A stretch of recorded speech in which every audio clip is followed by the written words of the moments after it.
ওকে খুব যত্ন করে আগলে আগলে রাখতে হবে, জানো তো। শুধু কি সেই জন্য? না, শুধু সেজন্য নয়, কিছুটা নিজেদের জন্যই। আমাদের 3টে বাচ্চা তো বড় হয়ে গেছে, মানুষ হয়ে গেছে। কত বছর আমাদের বাড়িতে কোনো বাচ্চা ছিল না, বাড়িতে বাচ্চার বড় অভাব বোধ হচ্ছিল। আবার কত বছর পর বলো তো আমরা দুজন মিলে একটা বাচ্চা মানুষ করব। বাড়িতে সবাই হয়তো বাধা দেবে না, কিন্তু সবাই কোঅপারেট নাও করতে পারে। সবাই যে এসে দায়িত্ব নেবে তাও নয়। আমরা আবার একেবারে প্রথম থেকে শুরু করব, কেমন? তা ঠিকই বলেছ তুমি। এতগুলো বছর পর সম্পূর্ণভাবে এই বাচ্চাটার দায়িত্ব শুধুই আমাদের। এটা অনেক বড় দায়িত্ব, অনেক বড় রেসপন্সিবিলিটি। এটা ভুলে গেলে চলবে না। না, ভুলে গেলে চলবে না তো। আর ভুলছেই বা কে? না, আমি বলছি আর কি। জানো তো, ভাবছি সোনাইকে নাচের স্কুলে ভর্তি করব। এই শুরু হয়ে গেল। আরে মেয়েটা সবে এসেছে বাড়িতে, ওকে একটু থিতু হতে দাও বাড়িতে। কিন্তু ছোট বাচ্চারা কিন্তু এগুলো পছন্দ করে, জানো তো। ওরা আসলে সোশ্যালাইজিং জিনিসটাই খুব পছন্দ করে।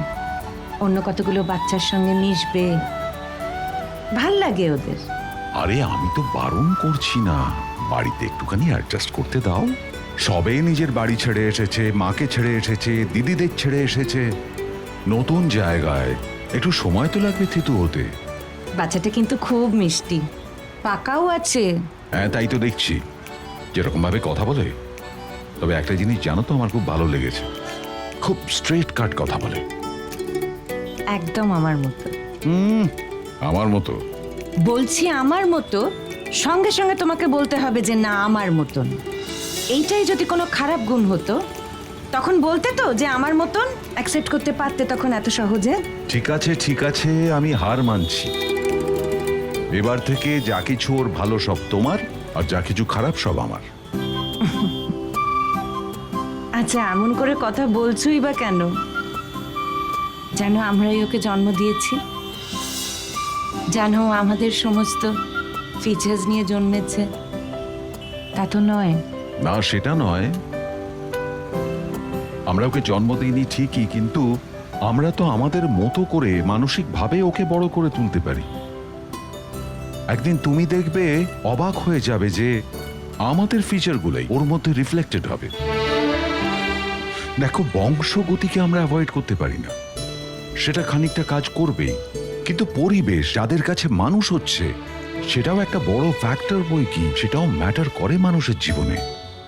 একটা সময় দেখবে, কিছুদিন পর যখন ও বড় হবে, এমন ভাবে কথা বলবে, এমন এমন আচরণ করবে, তুমি অবাক হয়ে যাবে যে ও আমার মতন কেমন করে কথা বলছে, আমার মতন হাঁটাচলা কিভাবে করছে, আমার মতন কি করে সবকিছু হচ্ছে।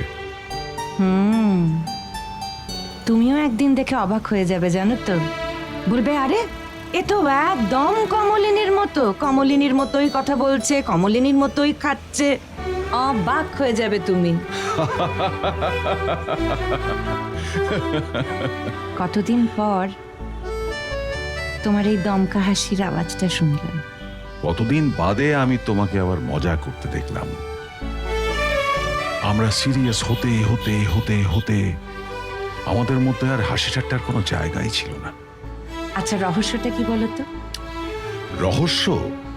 রহস্য সত্যি কথা বলতে আমি বলছি সোনিয়াই রহস্য। সেই তো, আমি তোকে সোনাই বলি, তোমাকে তো সোনিয়া বলতেই হবে। সঙ্গে সঙ্গে ওকে সোনিয়া বলে ডাকতে শুরু করলে, তাই তো? অন্য কোনো নামে তুমি ওকে ডাকতে পারলে না? আরে তোমার টাচটা তো থাকলো, তুমি সোনাই বলো, আমি সোনিয়া বলছি। শোনো, আমার যখন যেটা ইচ্ছে আমি সেটা বলবো। সোনিয়া বলবো, সোনাই বলবো, মাম্মাম বলবো, যখন যেটা ইচ্ছে হবে সেটা বলবো। এই চলো, অনেকক্ষণ দেরি হয়ে গেছে। খারাপ লাগছে নাকি? মিস করছো? মিস তো করছি। আমার না বারবার মনে হচ্ছে কখন আমি বাড়িতে ফিরবো, আর একটা তুলোর পুতুল বাড়িতে অপেক্ষা করবে, তাকে আমি কোলে তুলবো, আদর করবো, চটকাবো, আর সে পাখির মতো মিষ্টি গলায় কথা বলবে। বাড়িটাই একেবারে অন্য স্বাদের হয়ে গেল, তাই না কমলিনী?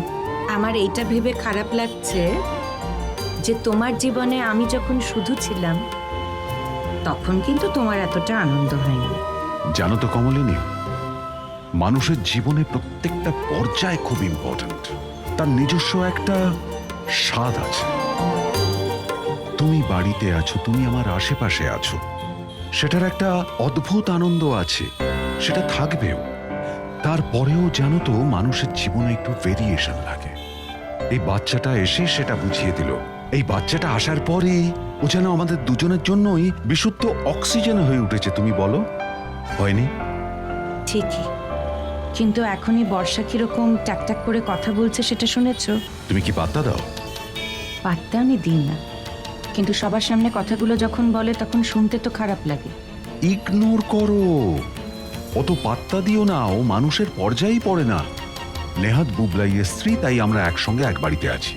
আমার খারাপ লাগে বুবলাইটার জন্য। এত ভালো ছেলে, এখনো দেখো বর্ষার সঙ্গে ও কিন্তু লড়াই করে চলেছে। বাবিল এসব নিয়ে খুব একটা ভাবে না, মিঠিরও তাই। মিঠি তুমি দেখবে, মিঠি কিন্তু খুব এনজয় করবে। শোনো, আমাদের মিঠি কিন্তু একটু হিংসুটে আছে, ও কথা বলো না। এই যে বাচ্চাটাকে তুমি এত আদর করছো, ভালোবাসছো, দেখবে ঠিক একদিন এই নিয়ে তোমাকে মিঠি কথা শোনাচ্ছে। আরে না না, ওসব কিছু না। ও এরকম হয়, ওদের মধ্যে বয়সের এতটা ডিফারেন্স, ও মোটেও এসব কথা শোনাবে না। যাকে যাক, অনেক দেরি হয়ে গেল, চলো গাড়িতে ওঠো। হ্যাঁ গো, তুমি সব গুছিয়ে নিয়েছো তো? তুলেছো ঠিক করে?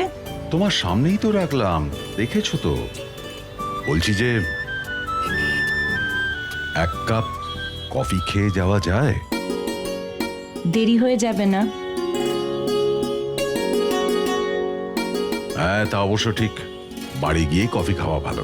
বলছি শোনো না, তোমাকে তো আমি চকলেট নিতে বারণ করেছি, কিন্তু মানে ভাবছিলাম আমরা যখন ফিরবো একটা চকলেটও এক্সপেক্ট করবে বলে মনে হয় গো। তোমাকে আমি বলিনি, আমি কিন্তু সিক্রেটলি একটা চকলেট তুলে নিয়েছি, প্যাকেটে আছে। বিলে দেওয়াও ছিল, তুমি খেয়াল করনি। দেখেছো তুমি কিরকম আমার কোনো কথা শোনো না? আই এম সরি, এই কথাটা সত্যিই আমি শুনতে পারিনি।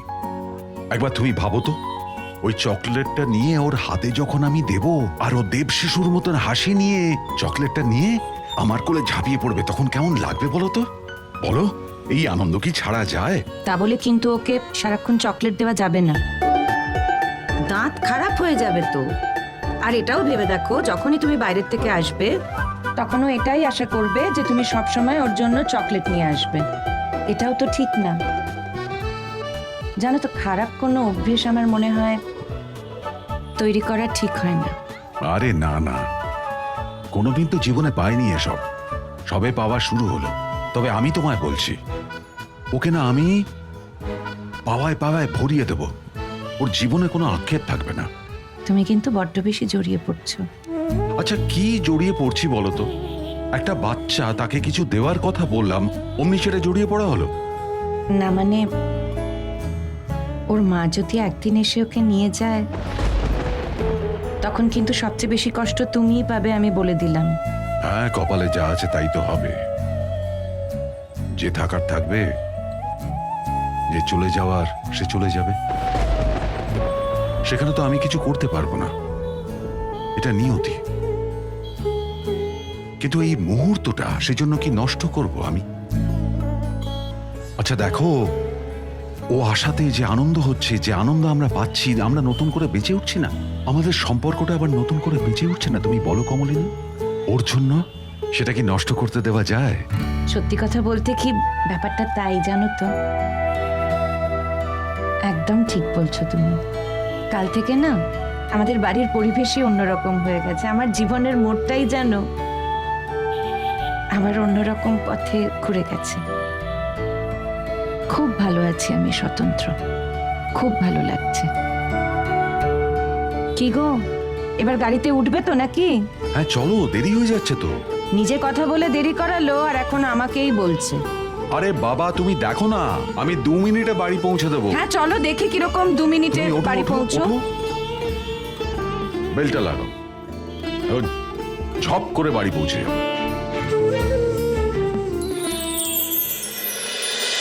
চিরসখা হে